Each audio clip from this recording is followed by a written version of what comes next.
ਤੇ ਹਰਜੋਤ ਸਿੰਘ ਜੀ, ਅਗਲੀ ਜਿਹੜੀ ਖਬਰ ਆ ਦੱਸ ਜਾਈਏ ਜੋ ਵੀਕਐਂਡ ਦੇ ਉੱਤੇ ਇੱਕ ਸੈਨ ਮਕੀਨ ਕਾਉਂਟੀ ਨੇ ਜਿਹੜਾ ਆਪਰੇਸ਼ਨ ਕੀਤਾ, ਜਿਸ ਦੇ ਵਿੱਚ ਭਾਰਤੀ ਮੂਲ ਦੇ ਕਈ ਲੋਕ ਜਿਹੜੇ ਫੜੇ ਗਏ, ਜਿਹੜੇ ਭਾਰਤ ਦੇ ਵਿੱਚ ਵੀ ਜਿਹੜੇ ਕੁਝ ਭਗੌੜੇ ਸੀਗੇ ਉਹਨਾਂ ਨੂੰ ਵੀ ਇਹਨਾਂ ਨੇ ਜਿਹੜਾ ਹਿਰਾਸਤ ਦੇ ਵਿੱਚ ਲਿਆ ਹੈਗਾ ਆ। ਸੋ ਇਹ ਜਿਹੜੇ ਸੈਨ ਮਕੀਨ ਕਾਉਂਟੀ ਸ਼ੈਰਿਫ ਆਫਿਸ ਦੇ ਜਿਹੜੇ ਐਗਨਟ ਯੂਨਿਟ ਦੇ ਦੁਆਰਾ ਉਹ ਸਟਾਕਟਨ ਪੁਲਿਸ ਡਿਪਾਰਟਮੈਂਟ ਦੀ ਸਵਾਟ ਟੀਮ, ਮੰਟੀਕਾ ਪੁਲਿਸ ਡਿਪਾਰਟਮੈਂਟ ਦੀ ਸਵਾਟ ਟੀਮ, ਸਟੈਨਿਸਲਾਸ ਕਾਉਂਟੀ ਸ਼ੈਰਿਫ ਆਫਿਸ ਦੀ ਸਵਾਟ ਟੀਮ, FBI ਦੀ ਸਵਾਟ ਟੀਮ ਨੇ 5 ਜਿਹੜੇ ਕੋਆਰਡੀਨੇਟਡ ਸਰਚ ਵਾਰੰਟਸ ਆ ਉਹ ਐਗਜ਼ੀਕਿਊਟ ਕੀਤੇ ਸੈਨ ਮਕੀਨ ਕਾਉਂਟੀ ਦੇ ਵਿੱਚ।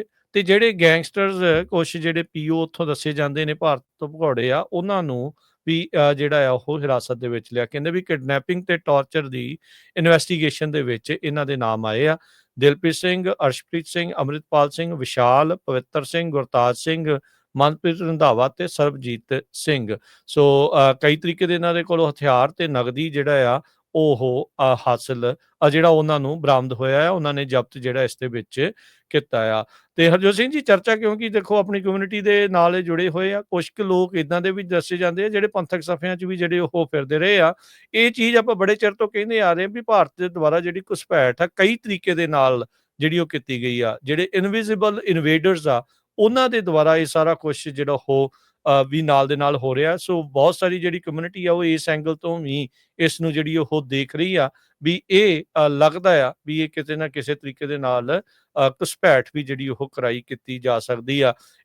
ਅਜਿਹੇ ਕ੍ਰਿਮੀਨਲਸ ਨੂੰ ਬਾਹਰ ਕੱਢਣਾ, ਇਹਦੇ ਵਿੱਚ ਤਾਂ ਜਿਹੜੇ ਅਮਰੀਕਨਸ ਆ ਉਹ ਹਮਾਇਤ ਹੀ ਜਿਹੜੇ ਉਹ ਰੱਖਦੇ ਨੇ ਵੀ ਜਿਹੜੇ ਕ੍ਰਾਈਮ ਕਰਦੇ ਨੇ ਵੀ ਉਹਨਾਂ ਦੀ ਕੋਈ ਇਸ ਦੇ ਵਿੱਚ ਜਗ੍ਹਾ ਨਹੀਂ ਹੈਗੀ। ਸੋ ਇਹ ਜਿਹੜੀ ਜਿਹੜੇ ਸੈਨ ਵਕੀਨ ਕਾਉਂਟੀ ਸ਼ੈਰਿਫ ਨੇ FBI ਦੇ ਨਾਲ ਮਿਲ ਕੇ ਤੇ ਉੱਥੋਂ ਦੀਆਂ ਸ਼ਹਿਰਾਂ ਦੀਆਂ ਲੋਕਲ ਪੁਲਿਸ ਡਿਪਾਰਟਮੈਂਟਸ ਦੇ ਨਾਲ ਮਿਲ ਕੇ ਇਸ ਇੱਕ ਵੱਡੇ ਆਪਰੇਸ਼ਨ ਨੂੰ ਜਿਹੜਾ ਉਹ ਅੰਜਾਮ ਦਿੱਤਾ।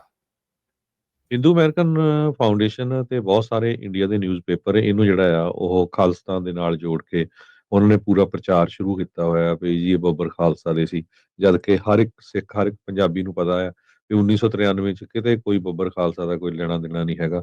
ਆਪਾਂ ਸਾਰਿਆਂ ਨੂੰ ਪਤਾ ਹੀ ਹੈਗਾ। ਸੋ ਬਦਨਾਮੀ ਕਰਨ ਚ ਪੂਰਾ ਉਹ ਕੋਸ਼ਿਸ਼ ਕਰਦੇ ਆ।